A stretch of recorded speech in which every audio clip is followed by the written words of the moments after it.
Welcome to this presentation.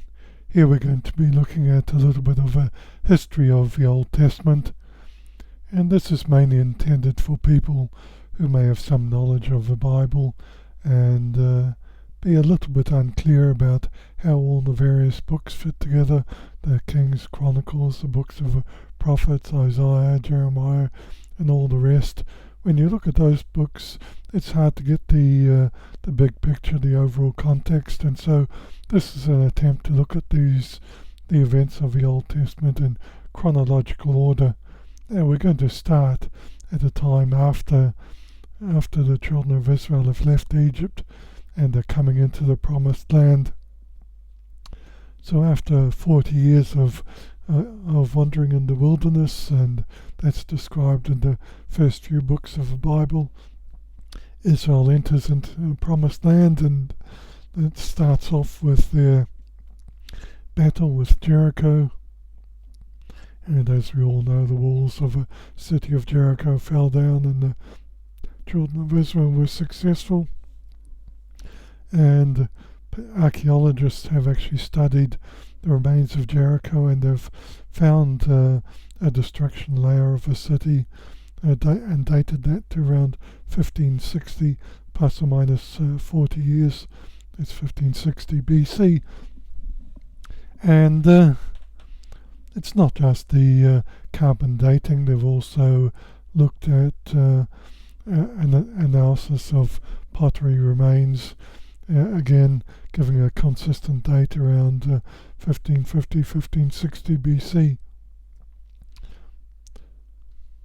Now, when you look at the Bible timeline, according to my calculations, the date for the fall of Jericho is 1562, line up very nicely with what the archaeologists have said about the destruction of Jericho.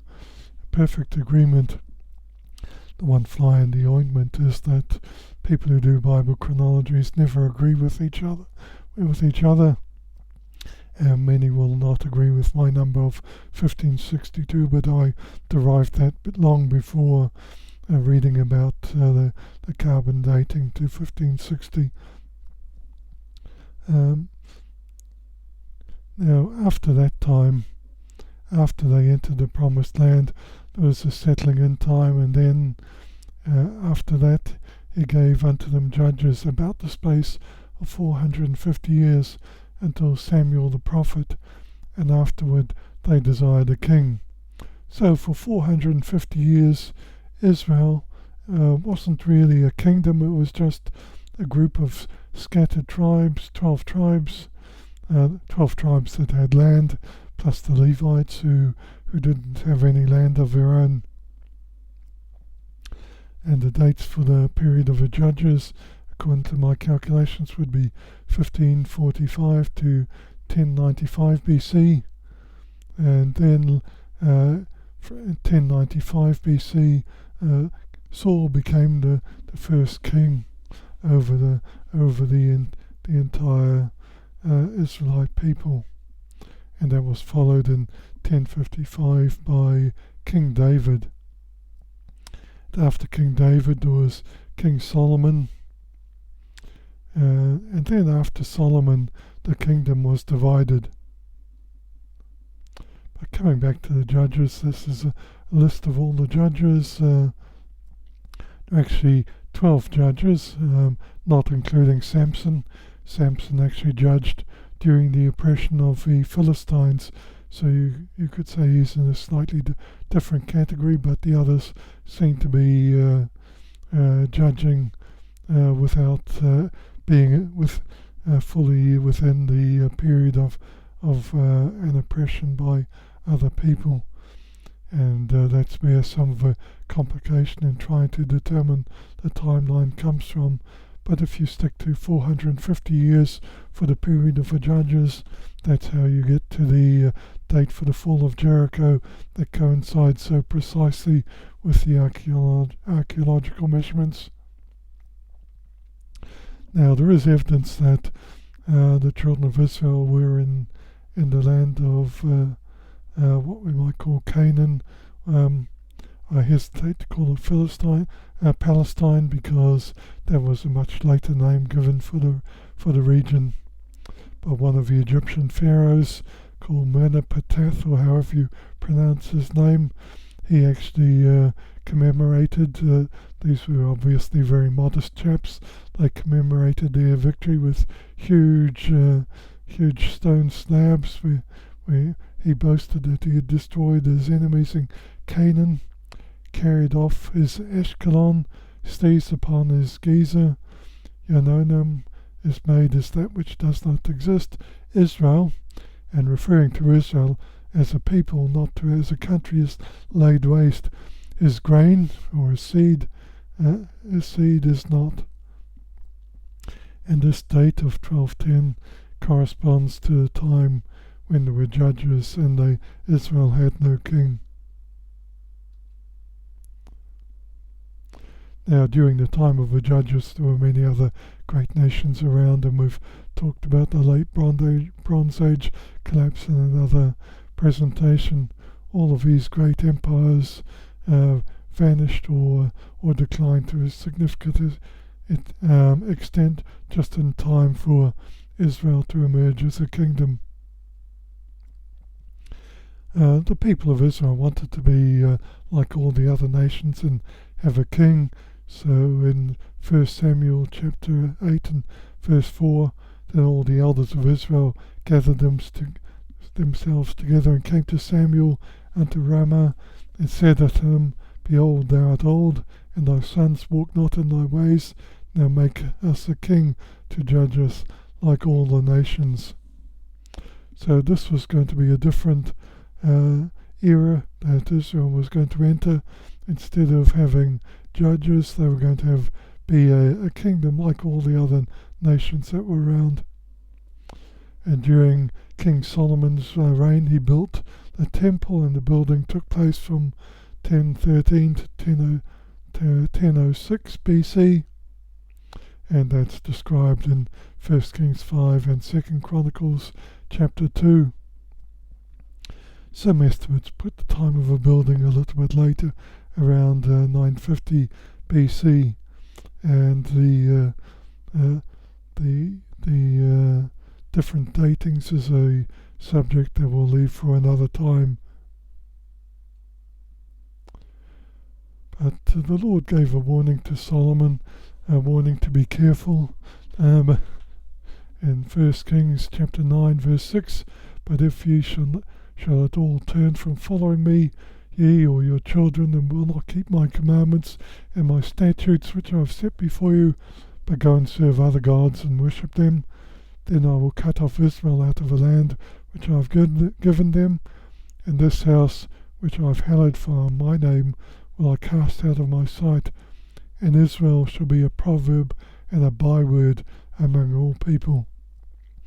And at this house which is high, every one that passeth by it shall be astonished and shall hiss, and they shall say, Why has the Lord done thus unto this land and to this house? And they shall answer, Because they forsook the Lord of their God, who brought forth their fathers out of the land of Egypt, have taken hold upon other gods, and have worshipped them and served them. Therefore hath the Lord brought them all this evil. So this is a warning to King Solomon that if they started to turn away from the Lord, all the marvelous things that they had, their privileged position in this kingdom, the temple and all this will be destroyed, and it will become like a proverb, like a warning for other people when they see, look at this is what happened because they forsook their God. And they went after other gods, and that's essentially what happened. This, of course, took a long period of time. After Solomon's death, the nation is split up into two kingdoms, Israel and Judah. Israel in the north, with most of the tribes, the 10 tribes, and Judah in the south, and I think that may include Benjamin or one other tribe, and presumably also some of the Levites. So Judah is set up in the south,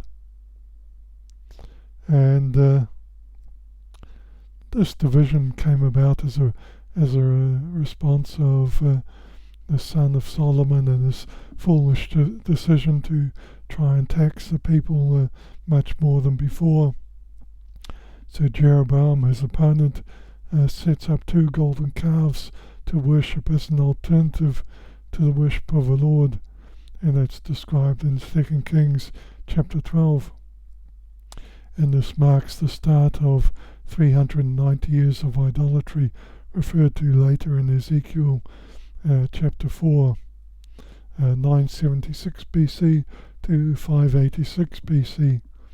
586 BC was when King Nebuchadnezzar came along and finally took away the last remaining Israelites and destroyed the temple in Jerusalem. Now Jeroboam, the king in the north, a prophet came to speak against what he was doing, setting up this altar. And in 1 Kings 13 verse 1, you can read a bit about this a bit more in 1 Kings 13. And behold, there came a man of God out of Judah by the word of the Lord unto Bethel. And Jeroboam stood by the altar to burn incense. And he cried against the altar in the word of the Lord, and said, O altar, altar, thus saith the Lord, behold, a child shall be born unto the house of David, Josiah by name, and upon thee shall he offer the priests of the high places to burn incense upon thee, and men's bones shall be burnt upon thee. So here it is, King Jeroboam setting up his false alternative worship, his idolatry, and a man of God comes and prophesies against it, and even gives the name of the person who's going to eventually destroy this altar. And that took place many years later in the days of King Josiah. Interesting that the prophet actually gave the name of a person who was going to do this, Josiah by name. A remarkable prophecy. And so many times you look at these things in the Bible and you say, these are remarkable prophecies. They weren't fulfilled instantly. King Josiah reigned from, I think it was 638 BC, and so it's more than 300 years after Jeroboam set up the calf, but this warning was fulfilled. Just a recap, we had the royal kingdom, the United Kingdom with Saul and David and Solomon each for 40 years, and then the kingdom was divided into the northern kingdom of Israel and the southern kingdom of Judah, and the northern kingdom was eventually conquered by Assyria around 721, and the southern kingdom was eventually conquered by Babylon, and the conclusion of that took place 586 BC. And there were various prophets sent to both kingdoms. Elijah, Elisha, Amos, and Hosea were sent to Israel, and Isaiah, Micah, Joel, Jeremiah, and Daniel were sent to the southern kingdom of Judah.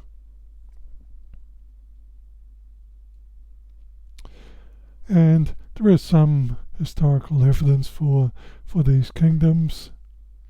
The Mesha stele, another monument that people put up, describes how Moab was conquered by Omri, king of Israel, as a result of the anger of the god Chemosh, and Mesha's victories over Omri's son. So eventually, while Moab was conquered, the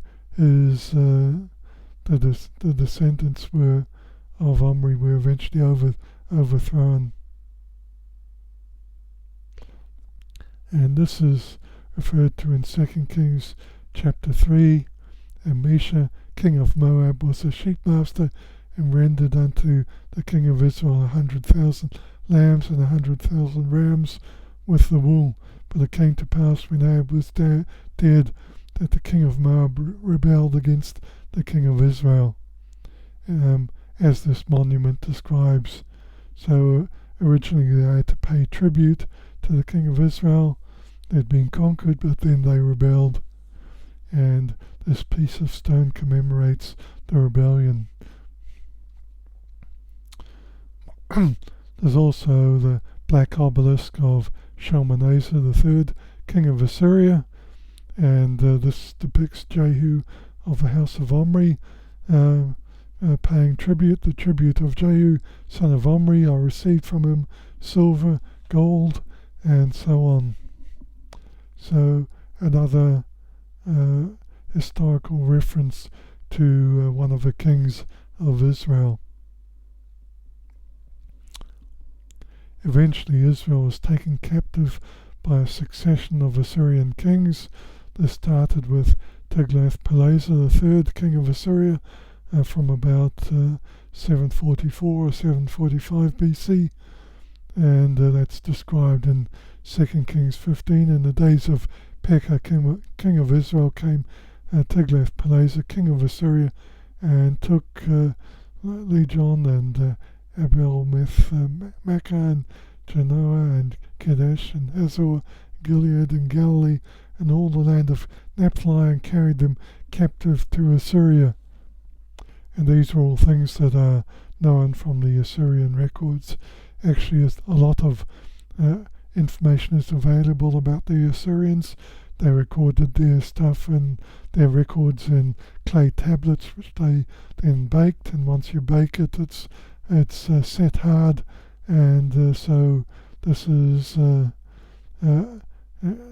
there in perpetuity recorded. First of all, Tiglath-Pileser raised a army. Now the ancient peoples, they didn't normally have a standing army, you might call it. They normally had people that they recruited from who were farmers, and during the farming season they'd raise their crops, but then in spring the king would get raise all their soldiers from the farmers, get them to get their arms and go off to war. And so there was a season for war and a season when they had to take in the harvest. But Tiglath-Pileser actually changed that. He actually had the equivalent of a modern army with full-time soldiers, and it was a huge army, over 100,000 people. And these came to Israel and to other countries. They conquered Babylon. I'm not sure if it was Tiglath-Pileser or one of the other kings who conquered Babylon, and they conquered Syria and the entire region, and eventually they took over Israel. They were a fierce and powerful kingdom. And what they did with the people that they captured, they deported them and transplanted them. This was what we might now call ethnic cleansing, I guess you'd say. Take people away from their land. They're displaced. They no longer have that connection with where they were, and they're suddenly in a completely new part of the world, and they have to adopt to this new life in a new country. The deportation and its location had been prophesied more than 200 years earlier. In 1 Kings 14 it says, For the Lord shall smite Israel, as a reed is shaken in the water, and he shall root up Israel out of his good land, which he gave to their fathers, and shall scatter them beyond the river, referring to the river Euphrates, because they have made their groves, provoking the Lord to anger. So this prophecy was given during the reign of Jeroboam, and then 200 years later or more, these events actually took place. Israel shaken as a reed, uprooted and taken beyond the Euphrates River, and the Euphrates River was, of course, where the Assyrians were.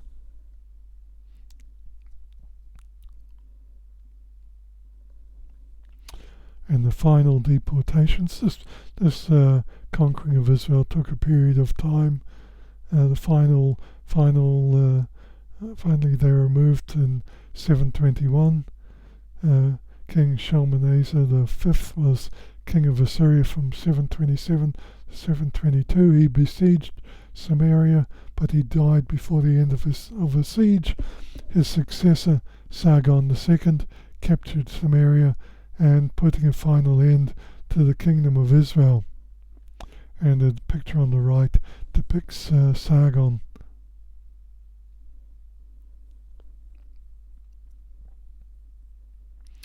In Isaiah chapter 7 it says, "And it came to pass in the days of Ahaz, the son of Jotham, within 65 years shall Ephraim be broken, that it be not a people." Now Ephraim was the main tribe in the kingdom of Israel. Ahaz reigned around 739 to 724 BC, before Ephraim was completely taken away by the Assyrians. And this prophecy was saying Ephraim would no longer be a people. They would lose their identity, and you can place that time that they'd lose their identity before 659 BC. And this is in contrast to Judah, when they were later taken captive by Babylonians. They kept their distinct identity as a people. Even to this day, the Jews have kept their distinct identity for these thousands of years. But Ephraim, they would no longer be a people. They'd lose their identity. They'd forget who they are.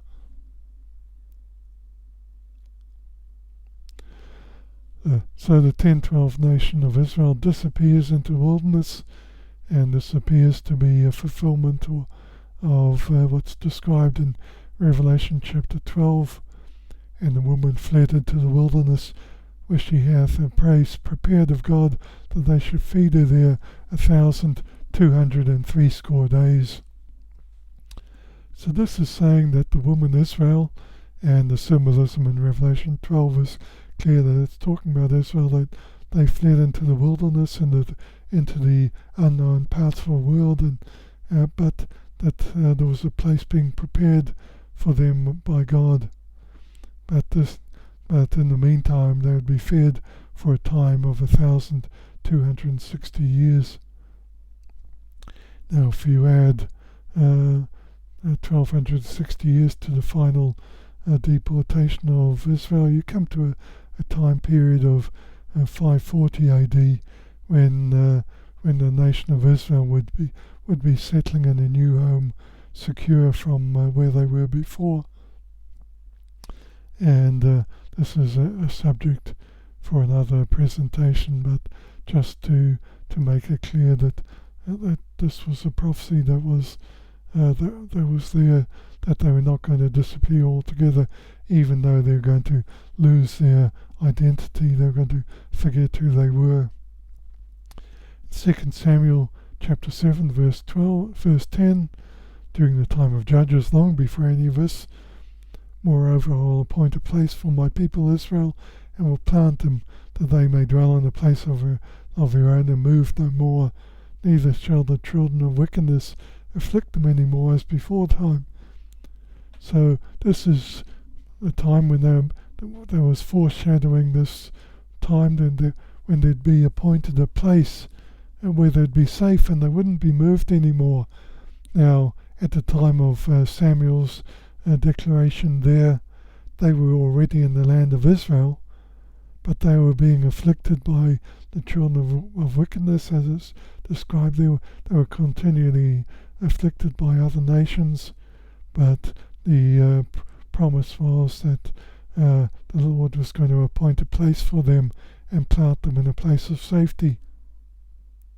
So that refers to the 10-tribe nation of Israel, but it's never actually fulfilled in the history of Judah, in the history of the Jews, and even a minimal knowledge of the history of the Jews knows that they were never in a place of safety. They were always going from one place to another, suffering persecution and being chased from one place to another.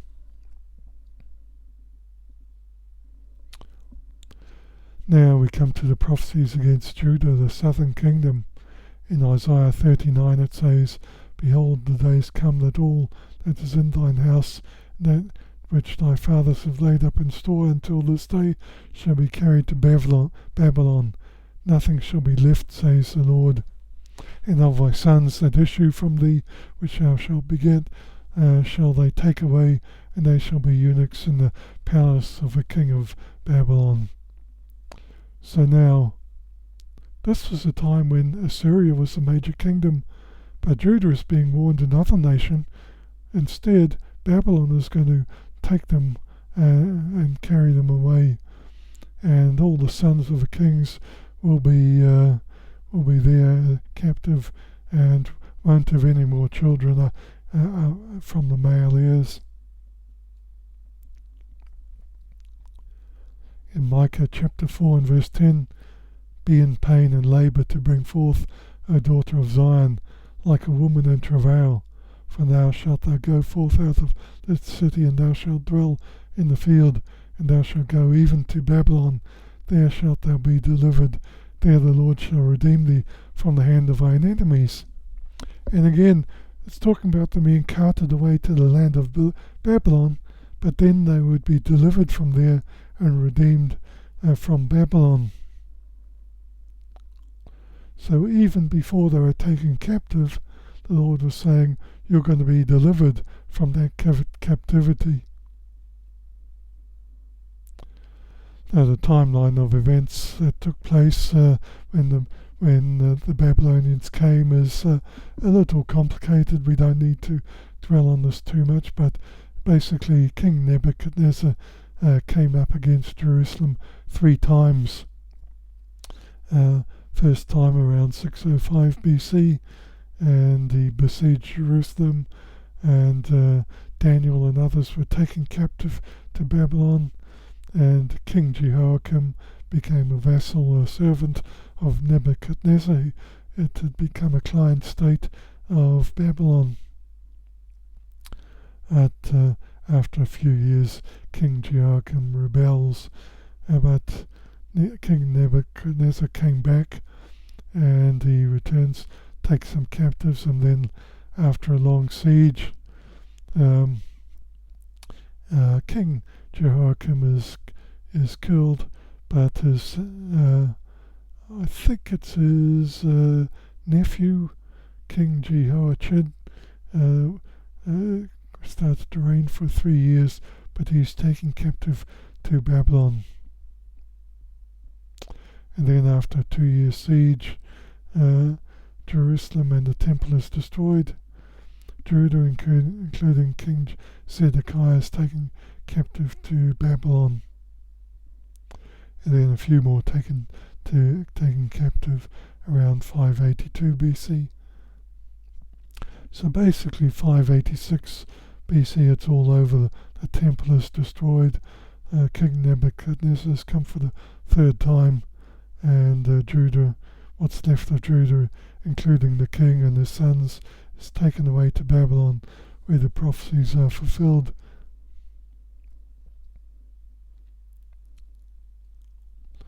The Babylonian Chronicles actually record this, and the dates are quite well known because the Babylonians and also the Assyrians kept track of astronomical events, like especially eclipses, which are quite good for helping to establish dates.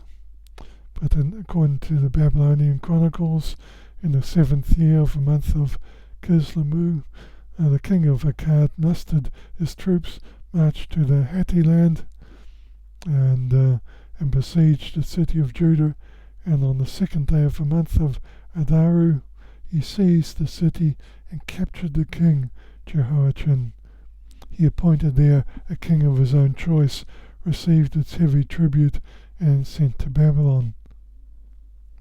So these are not just things that are written in the Bible, these are things that are written in the Babylonian Chronicles. Many of the details were outlined. There were prophecies and fulfillments of a prophecy. Jeremiah chapter 5, behold, I'll send and take all the families of the north, says the Lord, and Nebuchadnezzar, the king of Babylon, my servant, and will bring them against this land. And in 2 Kings it talks about the fulfillment. And the Lord sent against them bands of the Chaldeans, and bands of Assyrians, and bands of the Moabites, and bands of the children of Ammon, and sent them against Judah to destroy it, according to the word of the Lord which he spake by his servants the prophets. Some of the items from the temple, and you have to be a little careful here because it looks like different items were taken at different times, but in Jeremiah chapter 27, for thus saith the Lord of hosts concerning the pillars, concerning the sea, and concerning the bases, and concerning the residue of the vessels that remain in the city, they shall be carried to Babylon. They shall be until the day that I visit them, saith the Lord. Then will I bring them up and restore them to this place. And the removal was described in 2 Kings 25, and Nebuzaradan, captain of the guard, took these and brought them to the king of Babylon, to Riblah. Then later these were restored following a decree of the Persian king Artaxerxes in 458 BC. The vessels also that are given thee for the service of the house of thy God, those deliver thou before the God of Jerusalem.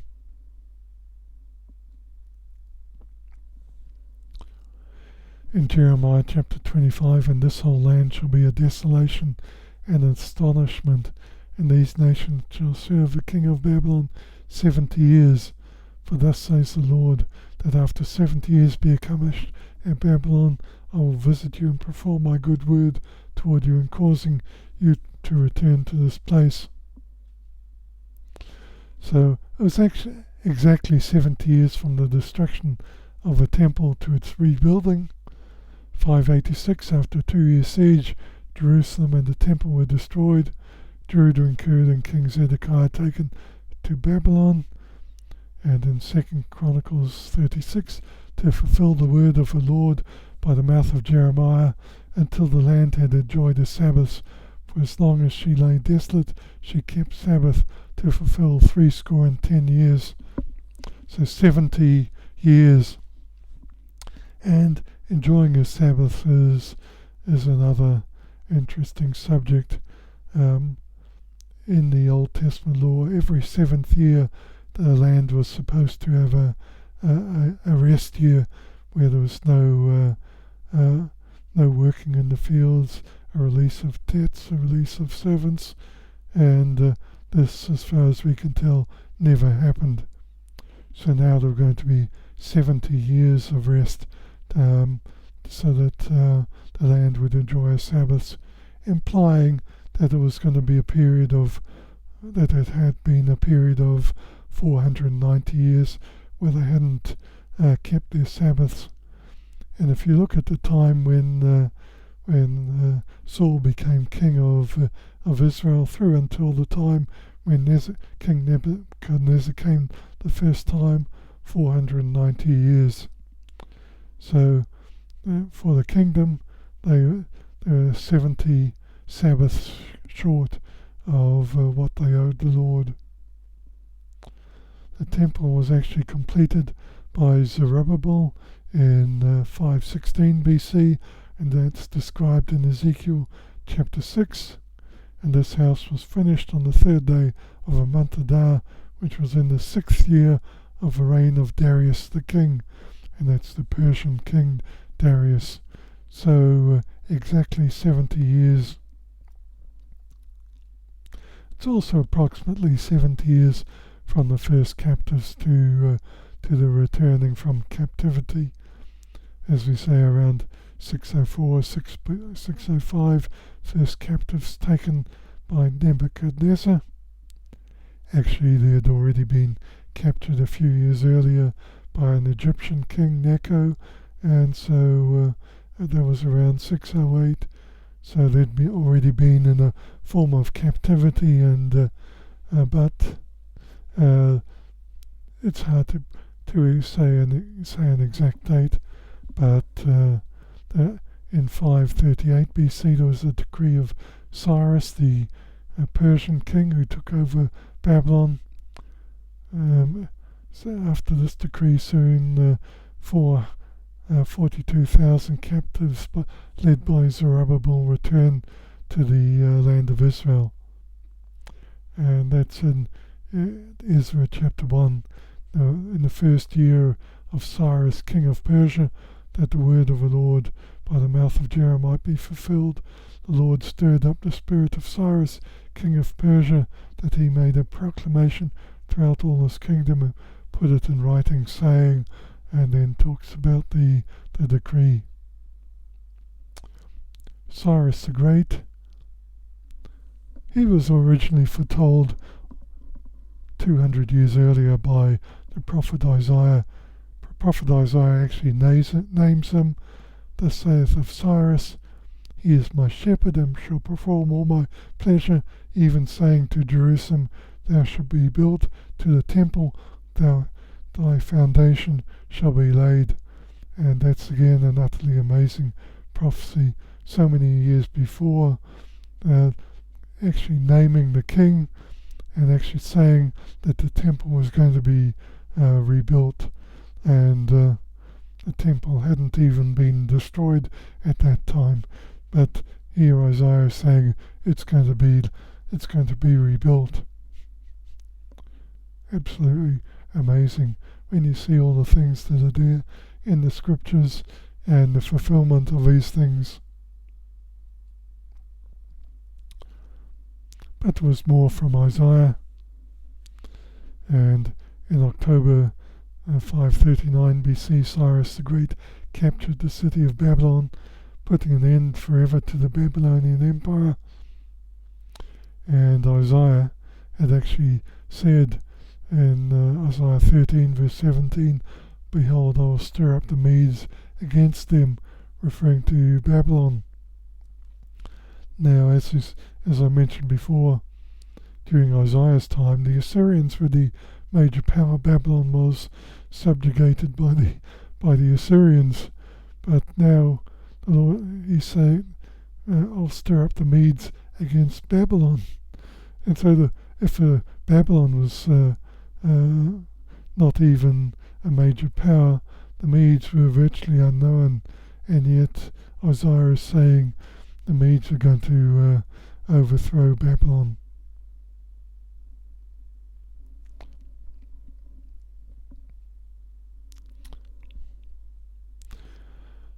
So the Babylonians were overthrown by the empire of the Medes and the Persians, and this was an empire made up of two kingdoms. The Persians and the Medes had allied, and they were as one, but there were two separate peoples. The Persians were the slightly greater one, but the Medes were involved as well. And this is foretold in Daniel chapter 8 and verse 3. Then I lifted mine eyes and saw, and behold, there stood before the river a ram which had two horns, and the two horns were high, but one was higher than the other, and the higher came up last. So there were two horns representing two kingdoms, and one was higher than the other, the Persians, but the higher one, the Persians, came up last. The Medes came up first and overthrew Babylon. And verse 4, and I saw the ram pushing westward and northward and southward, so that no beast might stand before him, neither was there any that could deliver out of his hand.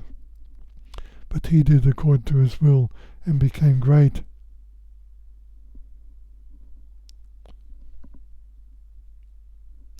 So we'll conclude at that point with the Medes and the Persians. There will be a continuing presentation that describes what happens after these events. You might term it the period between the Old and the New Testament, but they are events that are foretold in the Old Testament. It's an interesting presentation. Please make sure you look at it if you're interested in history and Bible prophecy. Thank you.